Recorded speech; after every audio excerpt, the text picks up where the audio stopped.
Hold on while I'm checking. Let me see what's everyone's response. Awesome, loud and clear. Okay.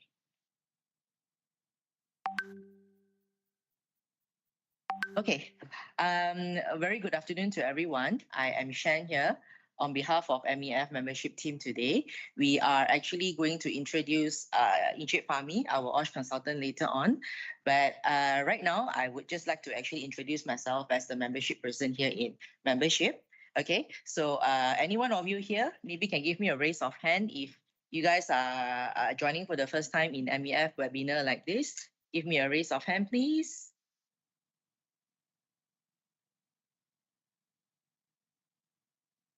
Nice.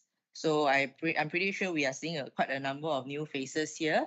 So we hope you can actually get to know more about MEF today. Okay, and hopefully, if you guys would like to join us as a member, feel free to contact me. We have your emails. We will be in touch with you soon. Okay, to send you all the details needed. So without further ado, okay, I would actually like to introduce our new face of MEF this year, our MEF Chief Executive, Mr. Hj Farouk. Not too sure if everyone have seen Mr. Hj in person, okay, but he will definitely be sharing, will be giving you a welcome speech today to introduce himself, put a face to in front of everyone, to get to know him in person. So hopefully, we will be working together near future, and you guys can actually have questions to ask later as well. We will actually have a chance for everyone to raise. So let's welcome Mr. Hj Farouk.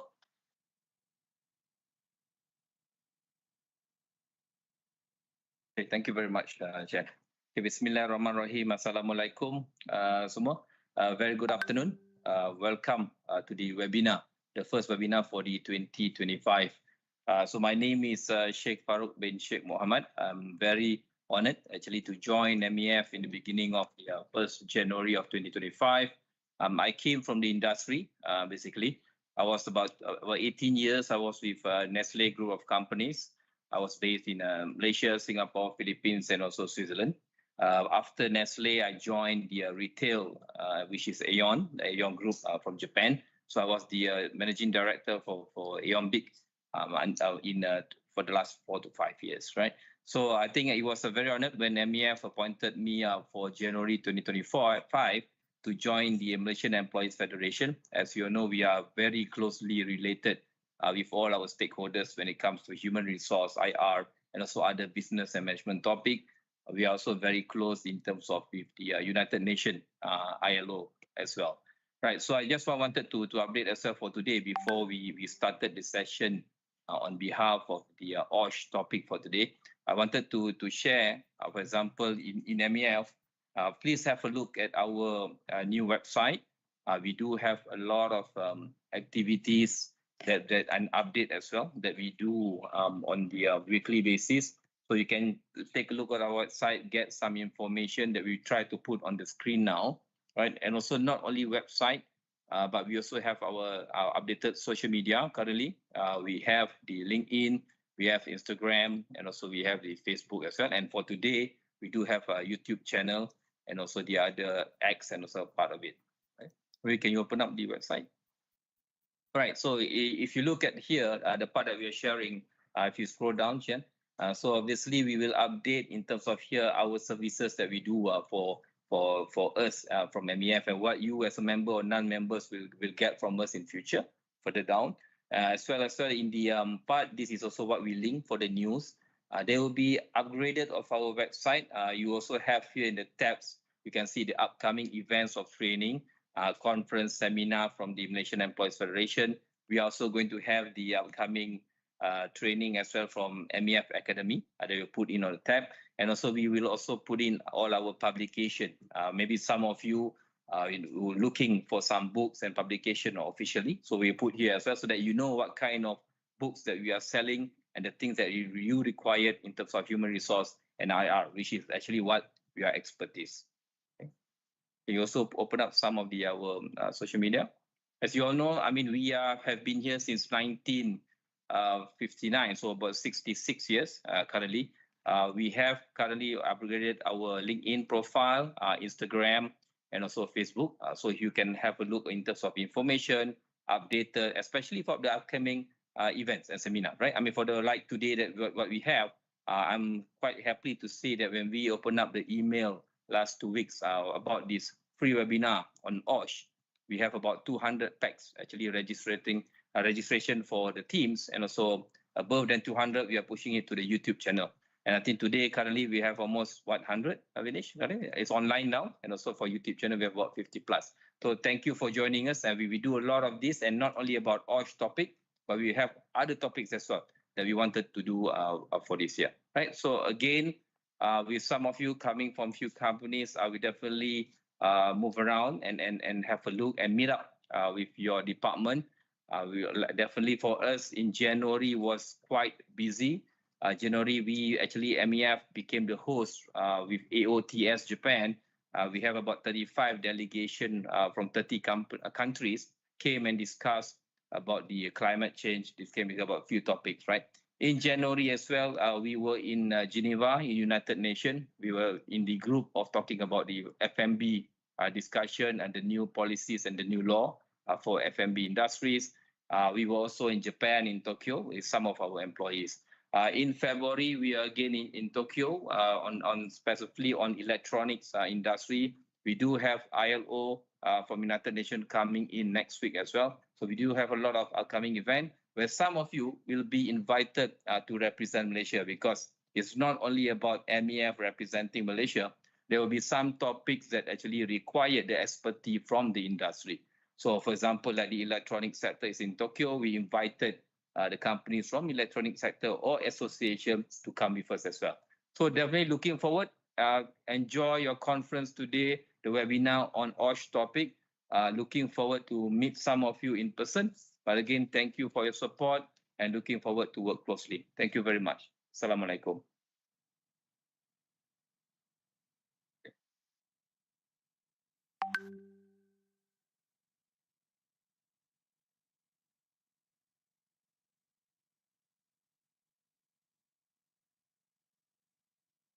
Okay, thank you so much, our CE, for giving us a very good welcome speech, and also to let everyone actually have a quick understanding on, what's happening in MEF right now, what's our future plans and things like that. Okay, without further ado, before I actually invite Hj Anis, to continue with his OSH topic today, I am just going to let everyone have a quick run through on our membership introduction, in case everyone, some of you guys are not members yet and might be interested to find out more. So I'm just going to take 5 minutes or less to actually run through my slides. Okay.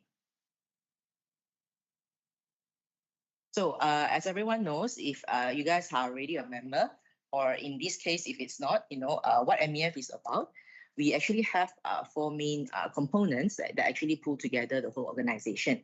Okay, firstly, we actually have MEF News, which I believe members, you all will frequently receive circulars, updates, highlights, what's at the national news, related to employers that you guys should know of, which will come from MEF News. Okay, secondly, we actually have MEF Publications. We actually have our very own big data and research team that are actually are coming up with the data, doing research, and actually come up with the publication. Thirdly, we actually have events and national conferences, that might interest different departments across Malaysian employers. Okay, and lastly, we actually have, of course, one of our core and signature services, which is IR services, governed by a team of lawyers and legal team. Okay, members exclusive, just to cut things short, okay, we have our IR as mentioned earlier, big data as well, that actually convey research and also publications. We also have our very own IT team, that actually works on our membership portal, our website, and everything that Mr. Shea Faro shared earlier. Okay, next we also have MEFA, which is our MEF Academy training programs. Okay, so this is the one that usually HR will be looking into, because if you're looking into any training programs that is going to provide your staff any soft skills that you need and whatnot, this is where you should go to. Okay, and lastly, in pertaining to today's topic, OSH, okay, we have occupational safety and health environment consultancy as well. In the event you need to do any audit in terms of safety, your company's audit check and stuff like that. Yep. So the question is why MEF? A lot of people might not be familiar with the values that MEF is providing, but all in all, people that actually come to MEF usually is people that maybe you are unfamiliar with the Employment Act and industry relation regulations, the latest updates and whatnot.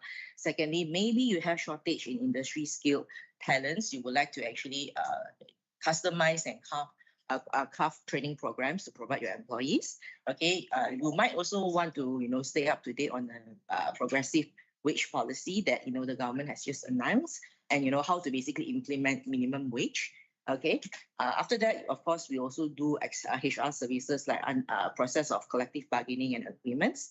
And of course, how do you want to pull off retrenchment, termination matters, properly, legally, without receiving any complaints and grievances. Okay, and of course, you want to ensure about the equity and fairness in your staff compensation and benefits. Excuse me. So above all, this is why you will need us. Okay, so just to run through our simple vision and mission in MEF is very simple.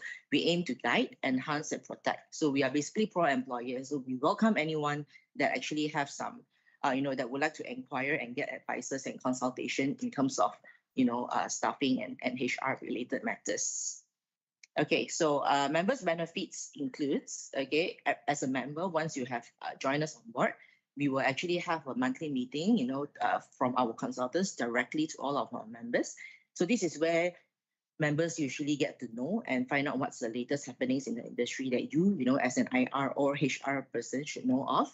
Okay. Secondly, we also frequently send electronic email blast to all of our members in terms of circulars, if we have any new training programs or you have any conferences upcoming that you guys might be interested to attend.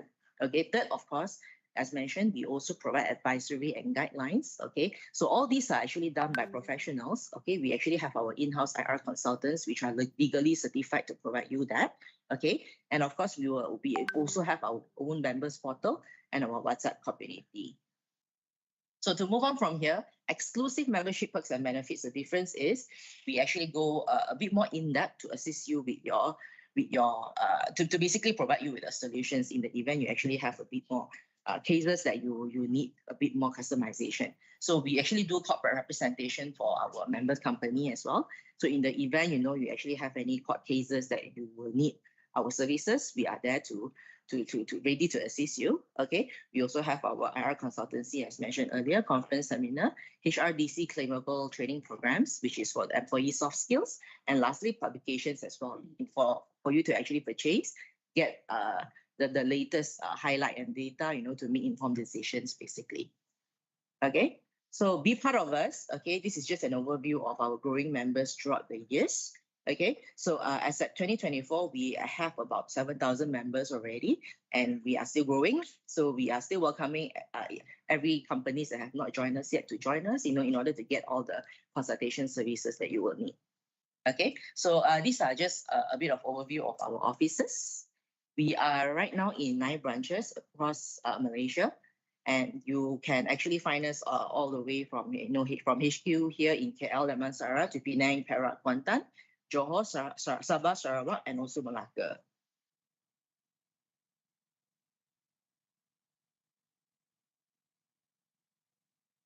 Okay, lastly, just letting everyone know, okay, fee structure might look a bit not so direct to everyone, okay, but just letting everyone know the entrance fee will be 500 ringgit, okay, and depending on the employee, number of employees in your company, the rate might differ lah. So any questions, feel free to ask, or just email us email us at mefmembership@mef.org.my.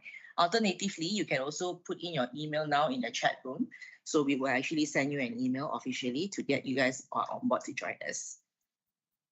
Okay, just letting everyone know as well, in membership, there are 2 kinds of membership. One, we actually have ordinary membership like we shown earlier. Secondly, there's also called association, for association and federations. Okay, so if you are ready to join, please email and call us at this number, and we are more than happy to help you.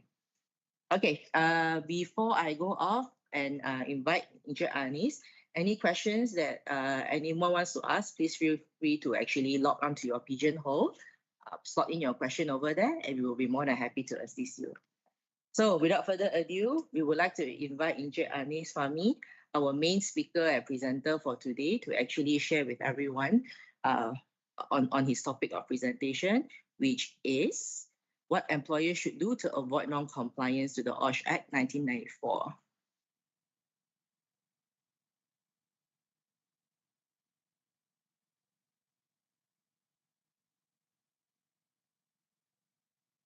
Okay, welcome Hj Fahmy.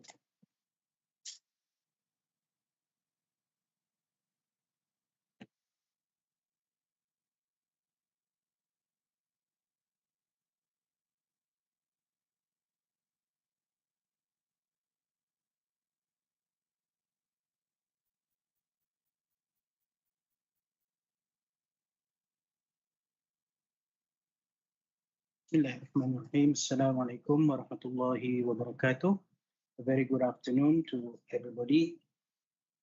First and foremost, thank you for investing your time with us today, and hopefully you will learn something from the session. And I think it is very timely for this topic to be discussed, especially now, since 2024, there has been many amendment to the OSH Act 1994, and starting from 2024 June, it is fully enforced. So as of now, the industry is expected to comply with all the sections and regulation in the occupational safety and health.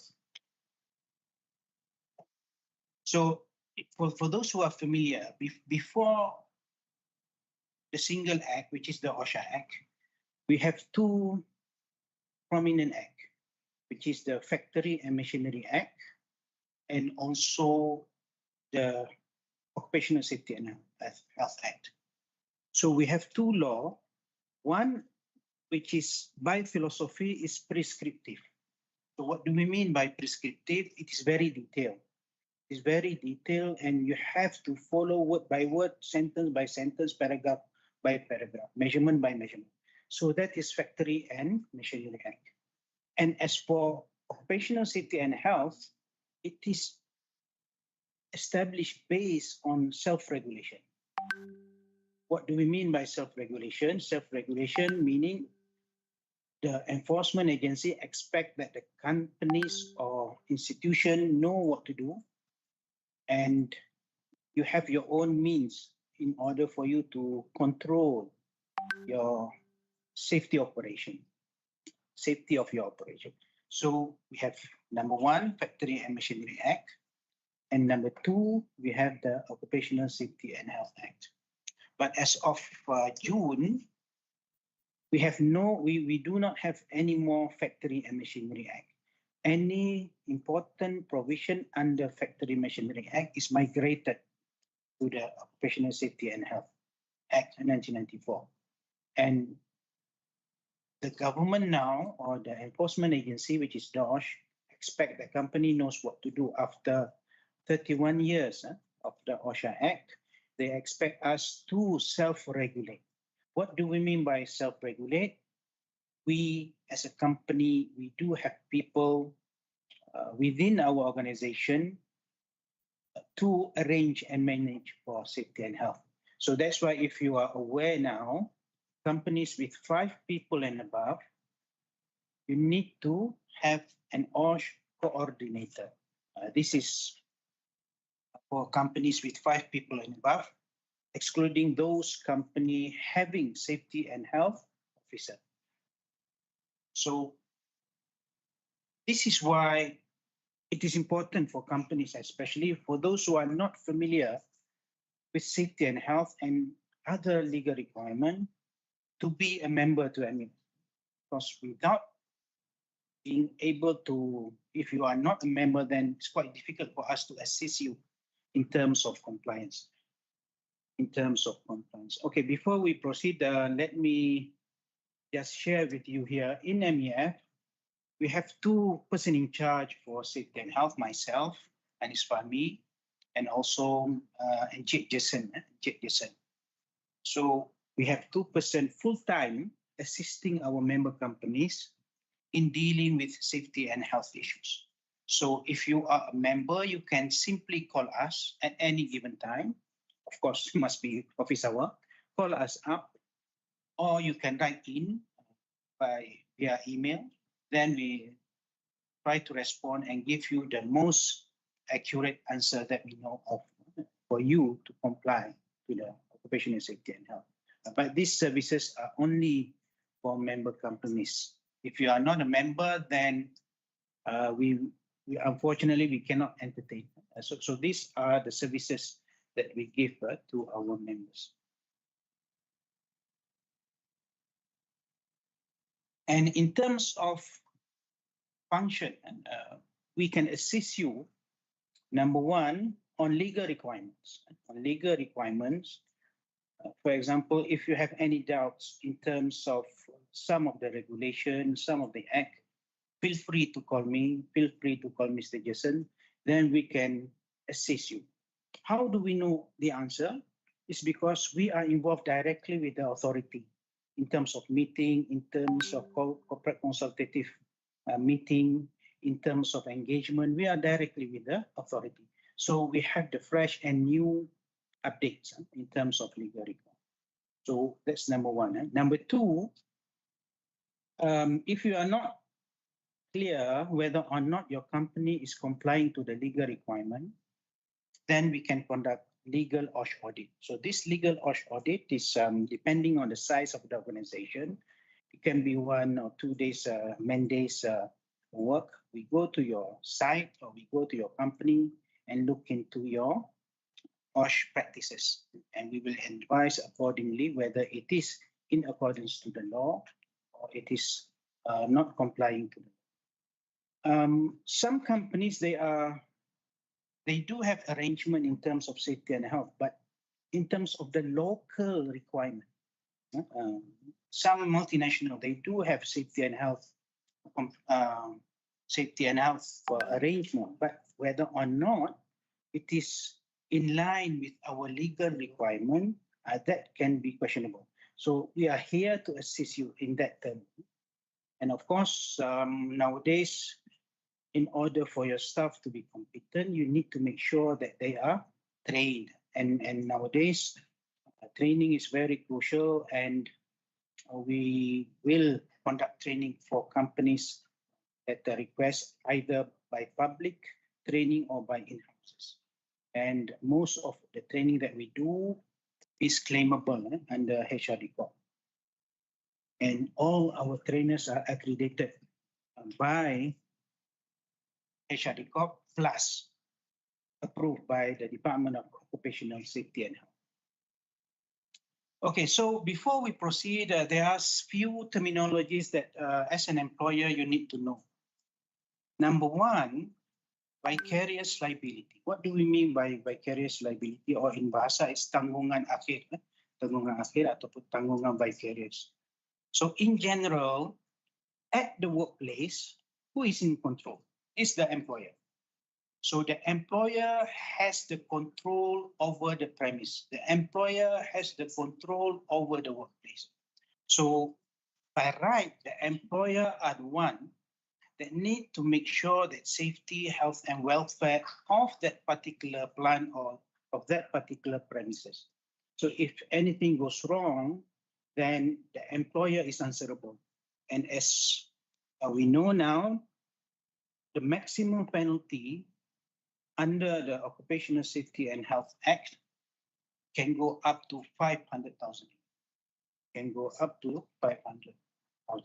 So that's why you really need to make sure that any activities done by your worker are in total control by the company. You have to make sure that whatever activities done are properly controlled. Because of this terminology, vicarious liability. If you go to court, the company will be asked to give all the proof and evidence that you have done your best to make sure that the arrangement, the activities done are properly controlled. So remember this, vicarious liability. You cannot you cannot rely on just your subcontractors to full compliance. As of now, based on the 1994 Act, whenever you have any activities done by your immediate staff or by your contractor, you become the principal. So under the law, principal is fully responsible for all the activities and can be charged accordingly. So it is very crucial that whoever is within the senior management has this paradigm, has this understanding that any activity you are directly responsible and not just relying on your contractors to monitor the safety of the workers. So this is number one. Number two, negligent. Negligent is when the company fail to predict the hazard and fail to prevent any accident. So whenever you have an accident, which means that system of work fail, then the company must be answerable. So this is where you need to make sure that as much as possible, list down all the hazard that you have. A hazard meaning anything that can cause harm to the worker. It can be biological hazard. It can be psychological hazard. Or nowadays they call it psychosocial hazard. It can be chemical hazard. It can be physical hazard. So there are many types of hazard that can be present at the workplace. So our duty as employer is to identify them in advance before you start any work. And this is where the hazard identification, risk assessment, and risk control comes into the picture. So again, as I mentioned earlier, for companies with 5 people and above, now starting June last year, 2024, you need to make sure that somebody within your rank, within the company, is a competent OSH coordinator. And that particular person must be registered with OSH. And of course, in response to this, MEF, we do conduct OSH coordinator program. And of course, we try to have it every month, 2 to 3 series of OSH coordinator training to our member companies. And this is mandatory now, unless you are less than 5, then it is not mandatory. So when you have a negligent case and you have to go to the court of law, it's going to be very tough on the company because the burden of proof is now on the employer. You have to prove that you have done your best in order to make sure that the work done by the worker is safe. So if you don't have the right knowledge, if you don't have the right evidence and report, then most likely you will be charged. The company will be charged, and this is not alien now because in the DOSH, Department of OSH, they do have a forensic team that can prosecute, not just collecting evidence, but they can prosecute. In the past, they don't have a specific department, but now they do have a forensic group and also specific and dedicated prosecutors. So that's why it's crucial now that take safety and health seriously. Okay, in terms of the worker, it doesn't mean that when you are at the workplace, everything is on the shoulders of the employer. No, it's not like that. If there's any contributory negligence, or in bahasa we call it kelalaian seseorang dalam memelihara keselamatan diri, then even the worker can be charged. So that's why it is very crucial that you make sure that you have the proper safe operating procedure as for the worker to follow. Without that safe operating procedure, it's difficult. It's difficult to say that the specific worker is contributing any negligence. But if you have a proper safe operating procedure and the person detour from that particular procedure, then the contributory negligence materialize and the Department of OSH can charge the worker. No, not the company, but the worker. And in the past, we do have cases whereby the Department of OSH charge workers because of improper practice, malpractice, and also bypassing certain systems. We do have cases in Selangor, for example. A worker was working on an electrical line, and he bypassed the system, did not use the logout tagout system, and that particular worker was charged by the Department of OSH. So this is where we can see that the law is very fair. If the worker do not comply to the law, then the worker himself can be charged. But if there's no system provided by the employer, then the employer can be charged. So it's a balance. It's a balanced piece of law that we have now. Moving on. And if you look at how the Department of OSH conduct its enforcement activity, there are many types of punitive action that have been done in the past. For example, surat arahan or letter of order can be issued by DOSH to companies that does not comply to the law. That's number one. And number two, they can compound. Compound won't go to court, so you pay the compound and full stop or close case.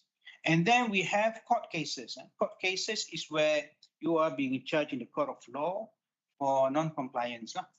So if you have a court case, then if it is a fatality case, then most likely you will be charged maximum, most likely. But I've seen cases whereby companies appeal and reduce, and the penalty can be reduced. And then we have under Section 48, 48 and 49, notice. So notice is something that being given by DOSH, either it can be a notice of improvement or notice of prohibition. Notice of prohibition is given to a life-threatening scenario. If the work arrangement or the work premise can cause life-threatening implication, then most likely the DOSH will come up with notice of prohibition. But if it is not, then normally they will issue notice of improvement. They will give you certain time frame for you to improve your OSH performance or working condition. So in the past, we've seen these are the 4 punitive action being issued by DOSH. And these are the areas of concern. These are the areas of concern. Normally, company, if you don't have an OSH policy written down properly, not properly authorized by the highest rank, then you may get a letter of order, surah arahan, for you to establish your OSH policy. And that one would be under Section 16. And then if you operate machine which needs to have CF, certificate of fitness, but you just use it without permission, then you may get also letter of order, or in worst case scenario, you have to shut down that particular machine because it may be hazardous to the worker. And then you have permission in the past. I'm talking about in the past. You need to write to DOSH if you are occupying a place of work as a factory. This was being covered previously under the Factory and Machinery Act, but now it can be one of the regulations under the OSH Act. In terms of hazard identification, risk assessment, and control, any work done by workers, before the work is done, you have to make sure, number one, the worker conducting the work understand the hazard associated to that particular work. So if there's no risk assessment conducted, you can be charged. You can be charged under the law. Nowadays, it's under Section 18A, if I'm not mistaken, whereby not performing a risk assessment prior to performing the work is a violation. So you have to make sure that you conduct hazard identification, risk assessment, and control for physical hazard.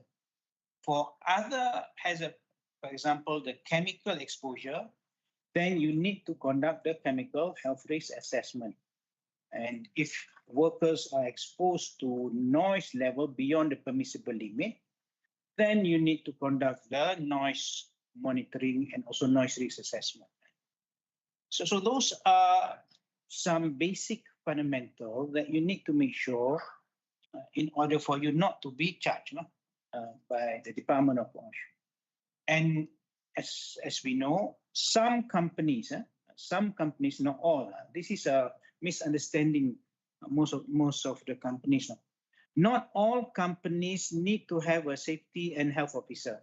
Only those who are under the safety and health officer order need to appoint a full-time safety and health officer. For the rest, it's sufficient just to have the OSH coordinator.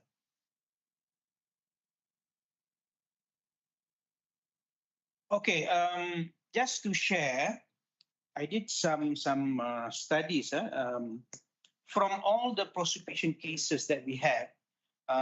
Basically, we have more than 2,300 plus cases if you browse the DOSH website. But this is the sample that I took from all the statistics that we have. So if you look at the trend, this is, by the way, from the year 2011 to 2024. What we can observe is that most of the charges on companies are based on Section 15. So Section 15 is the general duties of employer.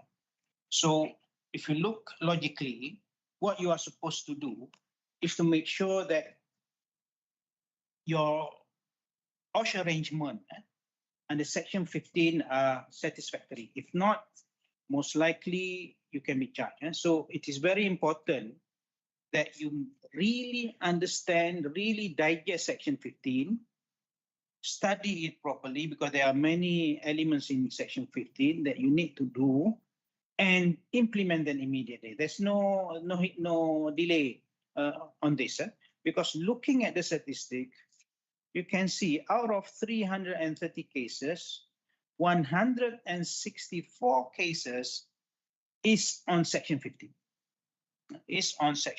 That accounts for, 49% of the 330 cases from the year 2011 to 2024. So, ladies and gentlemen, please sit down with your members, sit down with your worker, make sure that you really satisfy Section 15 of the OSH Act. Number one. And number two, if you look at the statistic again, you can see that the number two most popular charges by DOSH is Section 32. Section 32 accounts for 22.7% of the entire 330 cases. So what is Section 32? Section 32 is basically reporting to DOSH. Whenever you have a serious case, you have a serious injury among the staff while working, then you have to submit to DOSH a report within 7 working days. So if you look at the statistic that we have, a lot of companies overlook this, overlook of reporting. So you have to make sure that whenever you have a case, it is reported within that 7 days. These are some issues that I see among the MEF members. They don't have an internal procedure for accident reporting. So what happened? Some companies, they suffer accident, worker got injured, but did not report to the employer and exceed 7 days. So when you have such cases, you don't have an internal procedure and the worker is not aware that they are supposed to report to the employer, then the process of reporting are delayed. So when the process is delayed, after 7 days, then only you want to report to DOSH, it's already a violation. And so it's very crucial that every company, you must make sure, please educate your staff to be aware of this. You only have 7 working days to report to the Department of OSH whenever you have a serious case. If you delay the process, and I've seen cases, a lot of company call me up. Encik Fahmy, macam mana? Kami sebenarnya kemalangan dah sebulan, boleh ke lapor lagi? So unintentionally, the company has already become non-compliant because the law says that you have to report within 7 working days. So these are the issues that you need to really look into. Because if you look at the statistic here, not reporting is about 22% of the sample cases here. So that's number 2.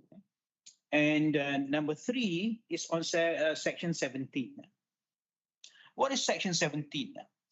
Section 17 is the requirement of employer to make sure that whatever activity that you do does not affect your worker plus whoever is affected by the work.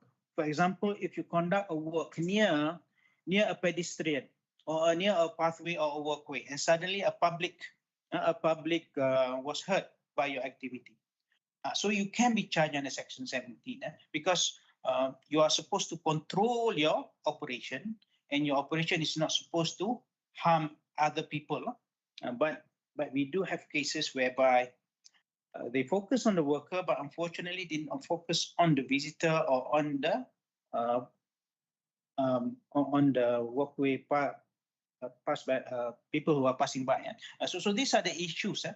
It's not just about controlling the work activity done by the worker. You have to make sure also that whoever is the bystander or whoever is passing through that area are not affected by the work. And if you look at the statistic here, a lot of cases for non-compliance due to this insufficient control measure. And if you look there, Section 29 also a few cases. We have 16. This account for 4.8% of the entire 330 cases. So what is Section 29? Section 29 is the duty of employer to appoint a full-time safety and health officer.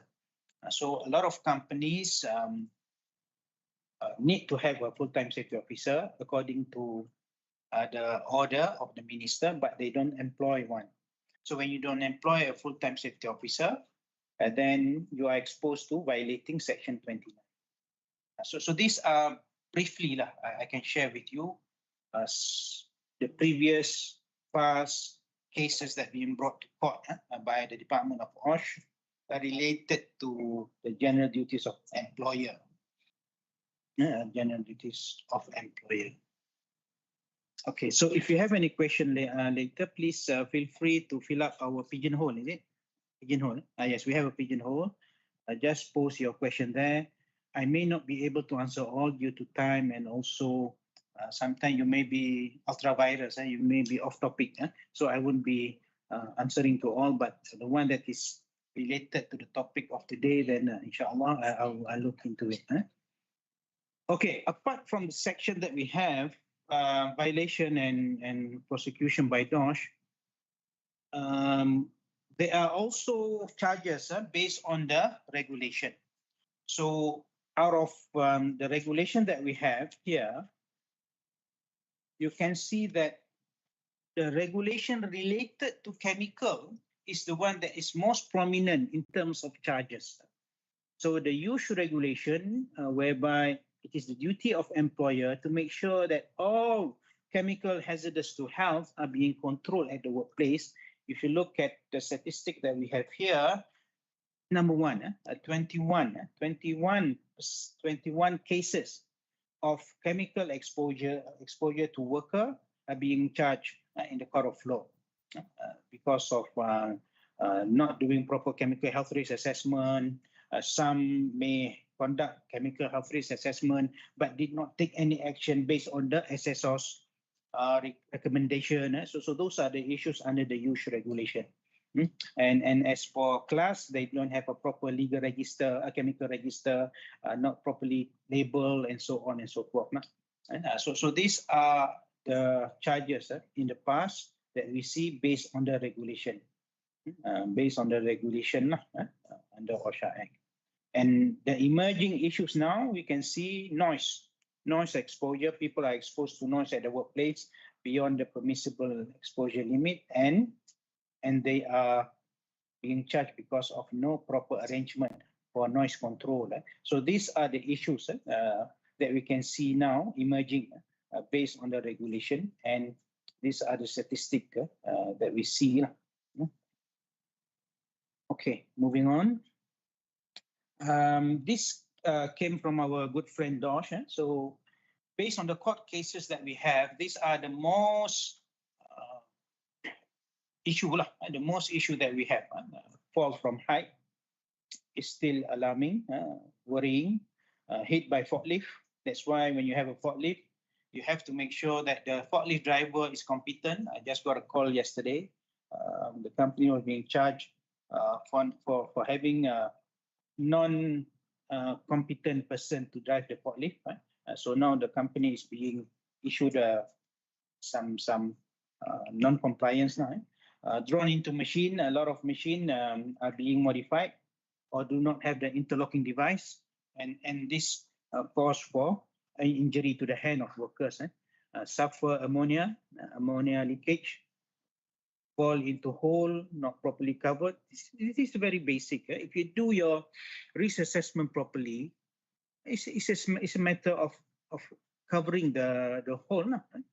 So unfortunately, some companies still have problem with this. Amputated finger, jari putus ataupun jari terkerat while operating power press machine. These are all coming from the manufacturing setting. Died in the confined space. Confined space meaning a non-work area but full of alien gases that can harm your health. It can be a sewer, it can be a silo, it can be a manhole. So those kind of setting that can cause contribute to injury or harm to health. And the other one is electrocution. So these are the eight top eight we can say being brought to court. So if you have such activity, please observe the OSH Act properly. And some activity you can refer to the code of practice. The code of practice being issued by DOSH. For example, working in a confined space, you cannot perform any work working in a confined space if you don't refer properly to the ICOP, Industrial Code of Practice, working in a confined space. And the people who are performing the work must be having the right competency. So please make sure that be more alert now, because we need to make sure that people are safe and sound when they are working and they can go back and see their family. So based on the statistic that we have, it's alarming. People are dying at the workplace, and we have to be careful whenever we do any activities. Okay, so as I mentioned earlier, Section 15 is the one that you have to really observe, because that's the most easy way you can be charged.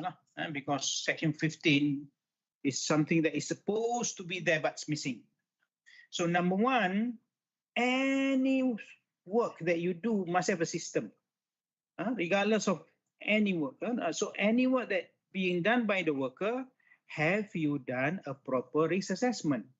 You need to make sure that you have done the risk assessment, number one. Number two, the workers are familiar with the control measure. Remember, under our law, having hazard is not a crime. But not controlling hazard can cause people to get injured, and you can be charged as negligent. So make sure that you provide a work with a proper risk assessment conducted, and also you have proper control measure. That's number one. Number two, if your employees or workers are operating certain machineries, then the person must be competent to handle the machine.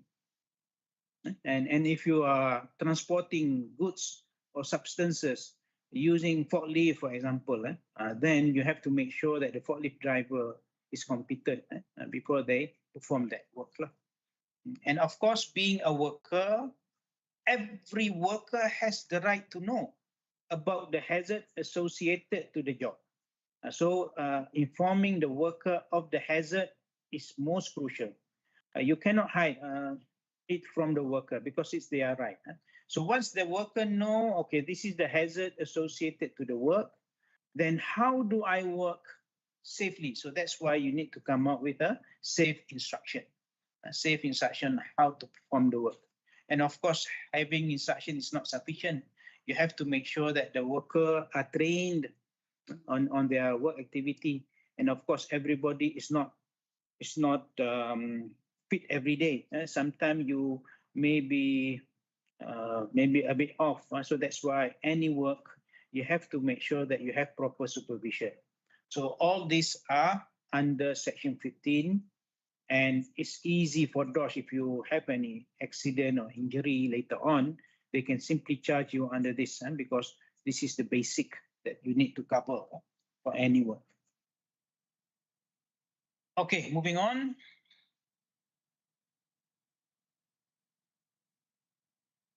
In terms of access and egress, so you have to make sure that people can go to their work easily, which means that, for example, if I'm working in the office, then is the pathway free from hazard?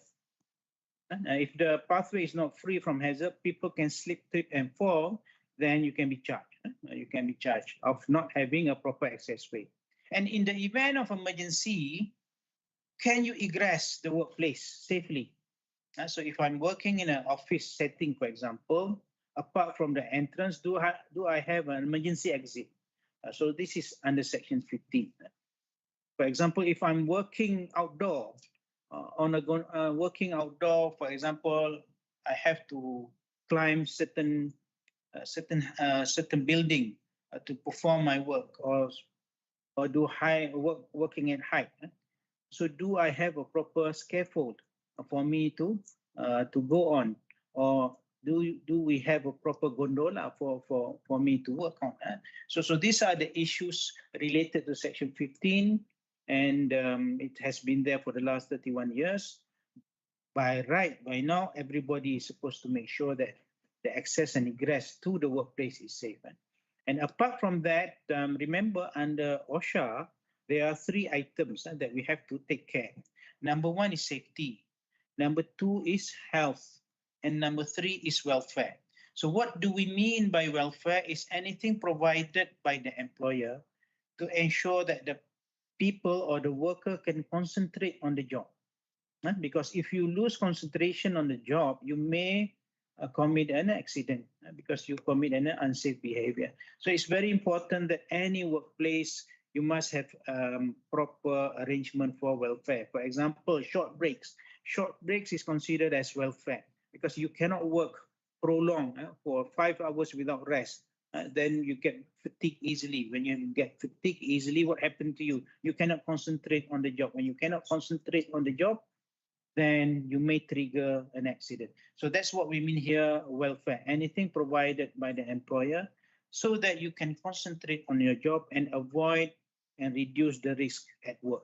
So that's what we mean here by welfare. Okay, let me share with you a very prominent and important case. DOSH is the Department of OSH versus Sri Kamusan Sdn Bhd. This one is in Sabah. So what happened was they had a fatality case. A person hopped onto the tractor and unfortunately the worker fell from the tractor and the fall caused him to die. So it was a fatal death.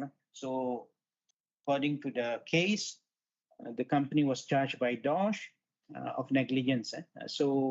But at the end of the day, surprisingly, the company managed to be off the hook because of what they have done in the company. So some lesson learned from this case is, number 1, the High Court is particular about working time. So when you are working and you get involved in an accident, then definitely it is an OSH case. But if it is off your working hours, then it cannot be a OSH Act case. So number one, please make sure whenever you have people working during the working hours, you have to control them properly. Make sure they are safe, because you are vicariously liable. Okay, that's number one. Number two, you have to make sure that you put in place proper control measure. Proper control measure. So if you have, for example, sharp edges. So sharp edges can cause what? Injury to the body. So you have to break, or you have to make sure that you eliminate the sharp edges, or you give protection to the worker. And because of this number two principle, causal nexus. So if the cause and effect of an element cause the person to get injured, then you can be charged. So you can be charged. And number three, if you fail to eliminate the hazard present at the workplace, then you need to initiate hazard communication. So what do we mean by hazard communication? The most simple form of it can be labeling, can be poster, can be signages. So when you have a hazard and you are unable to eliminate the hazard, put some signages. That will help you a lot in the event that the company get into trouble or being charged in the court of law. Because based on this high court decision, you cannot be charged negligent because you have already communicated a hazard to the worker by putting in place signages, labeling, posters. Those will be very effective to defend the company whenever you have any mishap cases at the workplace. So very crucial, please control the work activity within the office hour or work hour. Number two, make sure you put in place proper control measure so that the hazard cannot cause any injury to the worker.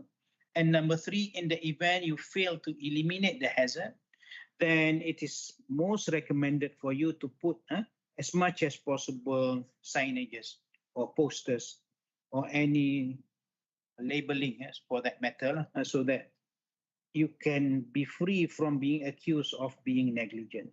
So these are the three key points from the High Court decision, whereby the company was being charged, and the court found out that the due diligence has been taken place by the company. And so this is very crucial.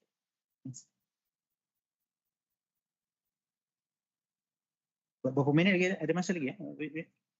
Still have time. Still have time. Okay. About 5-10 minutes. Okay, so now, since June, remember, June is the full swing of the new amendment.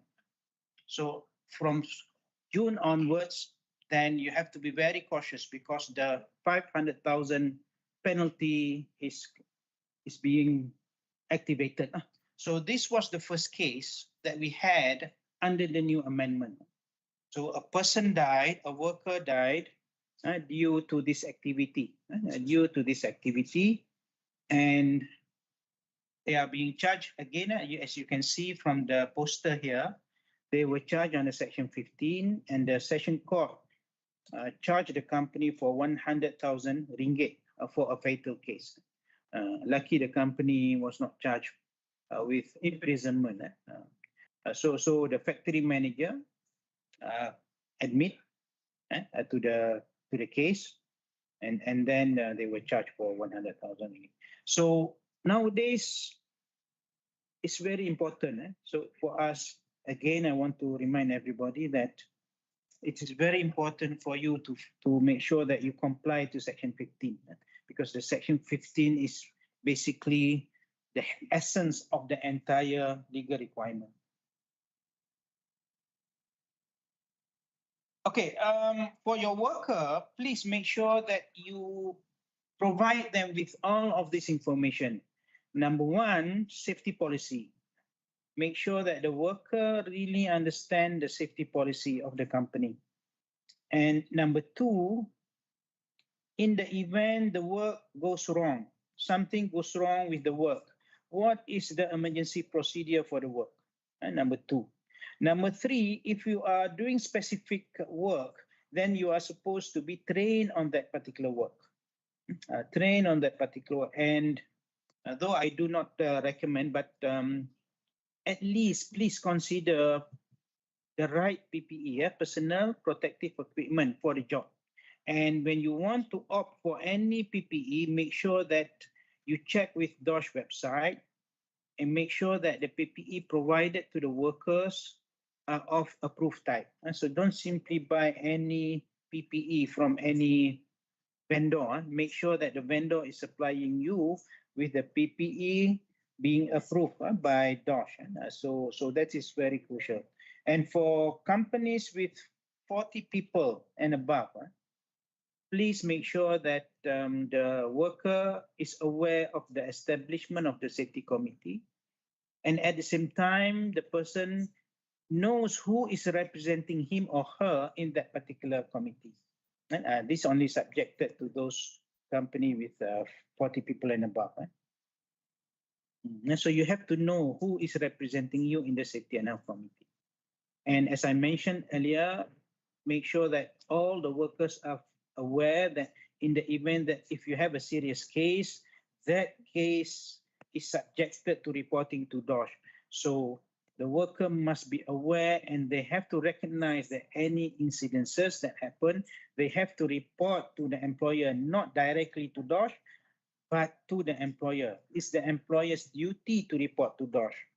Because I do find that some worker, they have some knowledge of this, and what happened was whenever they have an accident, they go straight to DOSH, which is wrong. You are not supposed to go straight to DOSH and report, but you are supposed to report to your employer. The employer is responsible to report. So this is something I see some misconduct in terms of reporting. And then if you are handling chemical, then the worker is supposed to be educate on the chemical safety data sheet and have access to the legal register. And of course, for those who need to go for medical surveillance, and then they are supposed to go, and also to they have access to their information related to medical surveillance. This is for those who are chemical handler, which may not be for everybody. And as for another example here, for forklift driver, then again, number 1, policy is applicable to the person, emergency response. And then number 3, competency, meaning to say the person, if you are not trained to use the forklift, you are not supposed to be operating the forklift. And number 4, similar to the previous example, you have to know who are representing you in the safety committee. And number 5, any accident, any unsafe condition or dangerous occurrence, then the worker is supposed to report to the employer. And number 6 here, access to information of the type of load lift, because you are dealing with load and you can never win when you deal with gravity. So that's why you need to know the safe working load of that particular machineries. And finally, in the event something goes wrong, how do you mitigate so that the incident won't escalate? So these are examples that by right, every worker needs to know according to their specific work operation. Even as simple as a clerk, these are some of the elements that the person needs to know. And if the person is working in an office setting, definitely the person needs to know a bit, not too lengthy, but a bit on office safety and also ergonomic in terms of how do you adjust the workstation in corresponding to your body posture. So these are the things that you have to make sure the workers are aware of because of Section 15 and also Section 24. Okay, so in a nutshell, number 1, please, as an employer, cover Section 15. You have to make sure that Section 15 satisfied. And number 2, policy. When you have a OSH policy, make sure you communicate your OSH policy to everybody. Yes. It must be written down. And for companies with more than 40 people, make sure that you have the safety and health committee established, number one, and establishing is not sufficient. Make sure that you meet every 3 months. And I do see cases whereby companies are being charged for not establishing a safety committee. And finally, another port. What is another port? Notification of accident, dangerous occurrence, occupational and poisoning. Then you have to make sure that if you have such case, a serious one, immediately activate your internal procedure, and the employer is supposed to report to DOSH.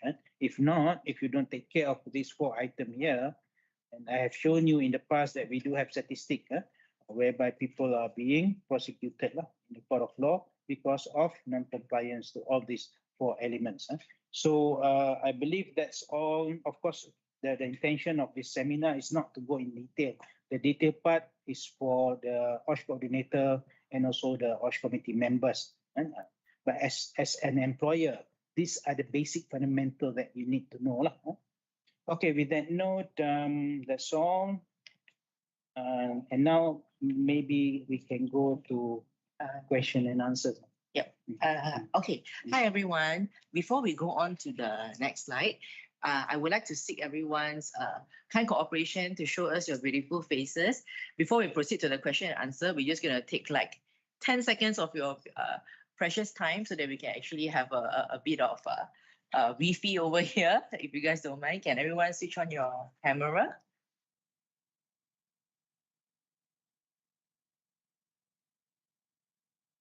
Thank you. Thank you so much. Hi. Nice to see everyone's face here. Yay.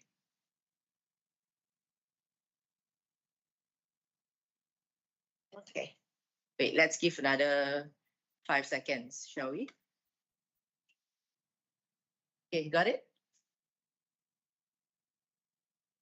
Okay. Hold on while my team is actually gonna do a quick screenshot.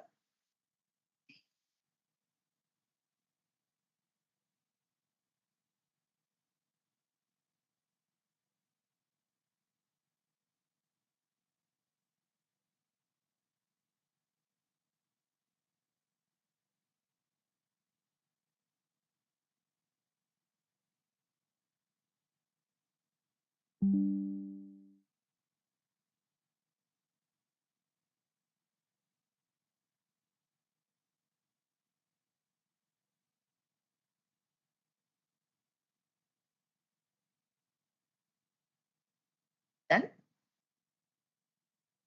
Okay, great. Thank you, everyone. So this is going to be the session that you guys have been anticipating, I would say. Okay, we have received some very good questions from everyone here. So I'm going to read it out and let Encik Anis to actually answer it for us. One.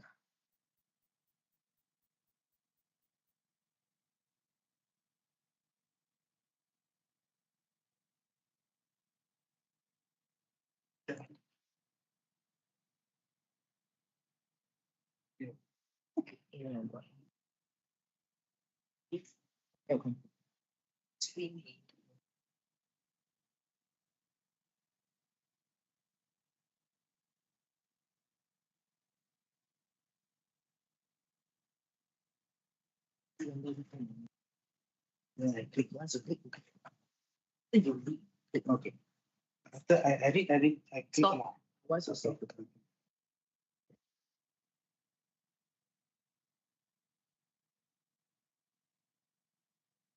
Okay, so back to Encik Anis. Encik Anis have the questions in front of him right now.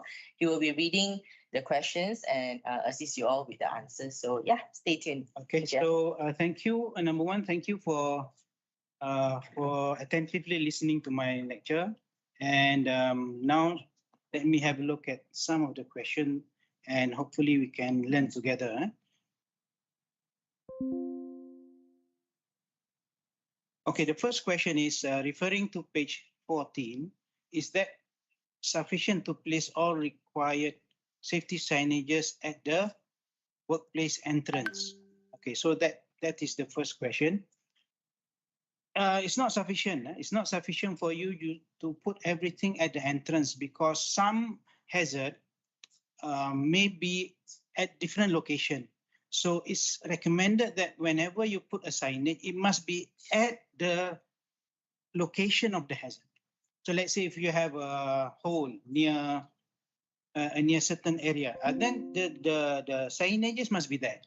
And for your information, for Malaysia, we do have a standardized signages. You can refer to the standardized signages. For example, you have chemical. So chemical are put in containers. So you cannot put the labeling at the entrance. It must be on the container. It must be on the container of that particular chemical, for example. So depending on where the location of the hazard, and then you place the label or the signages there. Just like when you go on the road. When you are on the highway, you can see a lot of signages, 20 km per hour, 80 km per hour, watch out, tanah runtuh. So those are signages. You don't put that to place, one place, but you put it depending on the location of the hazard. So I hope that answered the question. Beside the 3-day training of OSH coordinator, can you propose any other training that he or she need to be competent in his role as the OSH coordinator? Okay, for OSH coordinator, please focus on conducting a risk assessment. So when you become an OSH coordinator, your main role is to coordinate. Not necessarily you do on your own, but you have to make sure that you have the competency, and please form a team when you go back. Form a team, and please make sure within the team there's somebody expert. There must be subject matter expert, because what happens is if you don't have somebody who is expert in that particular work, then you do a risk assessment. It is still questionable by DOSH. Because the most important, if you want to know what are the hazards associated to that job. So who knows the job more than better than those who are doing the work? So you have to get the worker involved. The more senior, the better, because he knows more about the work. So get that person to be in the high-rec team and conduct your risk assessment. But apart from that, if you are really serious, I do recommend for the OSH coordinator to go for OSH management system training, because the OSH management system training will teach you the entire spectrum of managing safety and health at the workplace. And so if you go to those kind of training, it would be very handful and will be helpful for you when you perform yourself as a OSH coordinator. Okay, moving to the next one. At the head office, we have OSHA committee responsible for overseeing health and safety nationwide. If branches have more than 20 staff, do they require also set up an OSH committee? Okay, according to section 30, only 40 and above, only location where you have 40 and above need to establish the safety and health committee. For the rest, DOSH call it OSH team. So you can form a team, but the team is not supported by any regulation yet. But for the formation of the safety and health committee, whatever you do within the committee, you have to make sure that you follow the safety and health committee regulation. And it is regulated, and you have to make sure proper documentation being kept and maintained, and it is auditable by DOSH. But for the OSH team, not yet, and only for the OSH committee as defined by the Safety and Health Committee regulation 1996. Okay, next question. How to register our OSH coordinator with DOSH? For your information, they already attended the 3 days OSH training, OSH coordinator training. Okay, by right, but if they have attended the training, by right, they know how to register. Because one of the module in the OSH coordinator training is on how to register.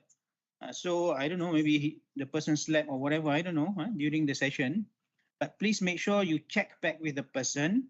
If not, what you can do is to ask the person to counter check with the training provider how to register. because I'm not sure where did you go to. But by right, one of the module was being briefed on how to register with the authority lah, which is DOSH. And the system or platform used is the MyKKP lah, MyKKP, My Keselamatan dan Kesihatan Pekerjaan. So that is the short acronym for the platform lah. Okay, moving on to the next one. Is it mandatory to inform DOSH by submitting JKKP 8 through MyKKP if there is an accident involving staff while communicating to or from commuting to or from work?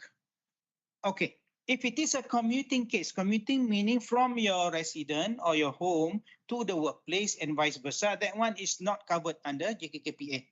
That one you can refer to the SOCSO, to the SOCSO requirement. But as far as DOSH is concerned, if it is a commuting, though you put here communicating, I think it's not communicating, it's commuting. If it is kemalangan jalan raya, tak perlu lapor di bawah JKKP 8. Okay, next one. Is it compulsory for company who have OSH coordinator to have SOP for safety? Yes, the answer is yes. Safety, sorry, let me read entirely. Is it compulsory for company who have OSH coordinator to have, I believe SOP here is safe operating procedure, bukan SOP tulang. Okay, to have SOP for safety such as HIRAC reporting to authority? Yes, the answer is yes. So among the fundamental standard operating procedure that you must have, number one, how to conduct HIRAC. Number two, how to conduct internal investigation. Number three is on how to make sure the workplace is safe according to the specific work. Specific work. And number four, emergency procedure. Emergency, in the event you have an emergency, a fire, an explosion, how do you mobilize your people to safe evacuation assembly area? So those are the basic fundamental procedures that you need to have. Okay, moving on. How do we go about registering our, okay, I think I have answered this. How do we go about registering our OSH coordinator with DOSH? So the individual who is the OSH coordinator must register. But for him to register, your company must register first. Your company must register in the MyKKP. Once you have registered, then the OSH coordinator can register, provided he need to upload his certificate of attendance and then the appointment letter by the company. So if you have the OSH coordinator, you must come up with a letter of appointment. So those two documents must be submitted through the MyKKP. What may I know if throughout the year there is no accident reported? Should we submit to JKKP 8 to DOSH? You don't have, when you don't have any accident, then you just update. You just update in the MyKKP platform on your current status. So everything, the severity rate, the fatality rate, the frequency rate will be zero because you have no incidences. But you have to update the JKKP 8 in your account under the MyKKP system. Okay, next one. How to submit JKKP 8 from MyKKP if my company already have the OSH coordinator? I click into the JKKP 8, it asks me to go to pelaporan sepanjang masa majikan. But when I click, I can't find majikan. Meaning to say your company has yet registered. That's why you cannot register. You cannot record your JKKP 8 performance. So please make sure that your company register first, because without them, then how can you report? Because there's no account. So you have to make sure that the company first register under the system, and then you follow up with the JKKP 8. Okay, moving on to the next one. Is OSH coordinator required attend training and register with DOSH? The answer is yes. For you to register with DOSH, there are two requirements. Number one, you must get an appointment letter from your company. So there must be a appointment letter by the company appointing you as the OSH coordinator, number one. Number two, for you to be an OSH coordinator, you have to know your functions and role. So how do you go about that? By attending the 3 days training. So when you receive the certificate of attendance by the training provider, that particular certificate of attendance plus the appointment letter, you submit to DOSH for registration.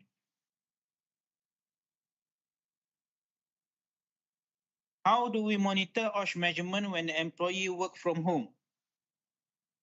What if the employee injured while working from home? Okay, number one, the company must have a policy to work at home. So that policy will be the number one control measure. And anything to do with the parameter related to working at home must be in that policy, number one. Number two, if you provide equipment, you provide tools, utensils for the worker to work at home, then you have to make sure the utensil, the appliances must be safe. Must be safe. You have to inspect them first before surrendering it to the worker. Number two. Number three, in the event at home, the worker get injured due to the equipment that being provided by the company, then it is reportable. Then it is reportable under JKKPA or under Section 32. But if the worker slip, trip, and fall at home because of some scattered Lego, Lego by the kids, playing by the kids, that one won't be necessary for you to report. Only injury due to the equipment being provided by the employer, you have to report. If it is due to the nature of the setting, due to the home arrangement, then no need to report because that is beyond your control. So you are only responsible for those appliances that provide you have control over, which is the one that you provide to the worker. Okay, moving on to the next one. How can the employer ensure that all employees are trained and aware of the safety and health regulations? Send them for training. Send them for training. And I believe every company nowadays, it becomes a KPI for staff to attend training. So make sure that safety and health can be part of that KPI. So send to any training related to the work, and make sure that you record properly. Okay, I've been told by the secretariat that this will be the last question. So unfortunately, if you still have questions, just you can call me up later, provided you have become a member. Be member to MEF.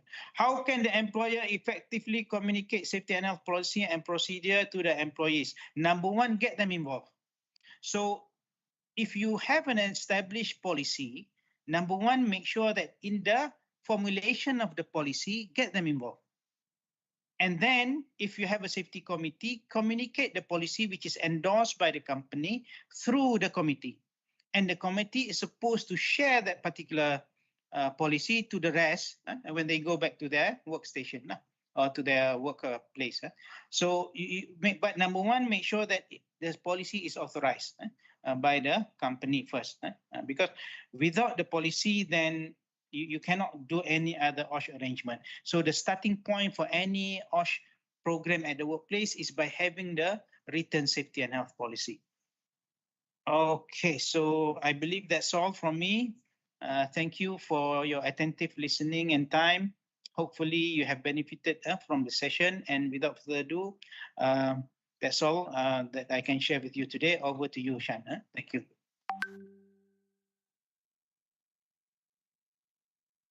Okay, thank you so much, Hj Fahmy. It was indeed a very insightful session, I believe, for all of us. So sorry.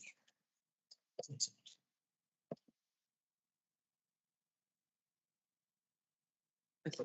So we value your feedback. Okay, so in order to actually give everyone a better experience, better engagement, you can actually scan this QR code here, to actually let us know what you think, what are the topics that you would like to hear, let's just say moving forward, and that you would like to hear from us. So we are going to actually have this webinar session as frequent as possible. Okay, probably we are looking at 1 to 2 times a month. Okay, so if you have any questions, of course, like Encik Fahmy say, you can always call in to us. Okay, if you're not a member, reach out to membership team first. Actually, we will actually assist you with the registration and all that before we actually move on to connect you to the consultant like Encik Fahmy. So same goes to IR. If you have any HR or IR matters, you can always still reach the membership team as well. So of course, if you are already a member, just write into us what's the context of the things that you would like to ask. We are more than happy to connect you accordingly. Okay, so that will be our the end of our session today. Thank you everyone for attending, and we look forward to see you next.